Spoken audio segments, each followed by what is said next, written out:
I am Dr. Joyitri Majumdar, consultant pediatric cardiologist. Today I am going to discuss about the closure of sinus venosus ASD. What is that? Sinus venosus ASD is a defect in the upper part of the interatrial septum, that is the septum between the two atrium, which also shares the wall of the right upper pulmonary vein.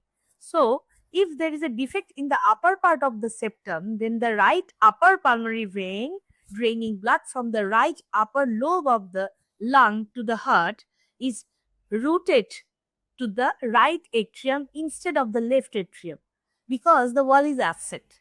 And this is the crux of the sinus venous ASD, and we can close it with covered stent in now or in this era with the advancement of the interventional pediatric cardiology in grown-up kids, not in small kids, because we need to have a good weight to proceed the sheath, the stout sheath into the heart.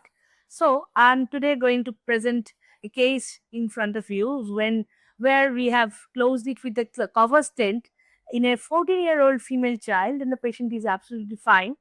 What we do first a vena-venous loop, that is through the IVC we do a loop and the wire goes through the SVC. Then we put a cover stent across the defect so that the right upper pulmonary vein also drains in the LA unhindered without any obstruction. So at first there is balloon interrogation.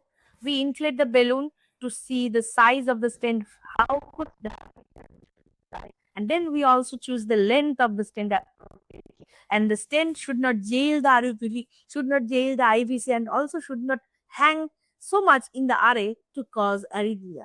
So appropriate sinus venous ASD stenting is much more less comorbid than the surgery, open heart surgery. The patient improves very early and also the patient can be discharged within 48 hours of the intervention. So please don't be afraid if there is any sinus venous ASD or you have newly diagnosed. You can have in mind that it can be closed by microsurgery. Thank you.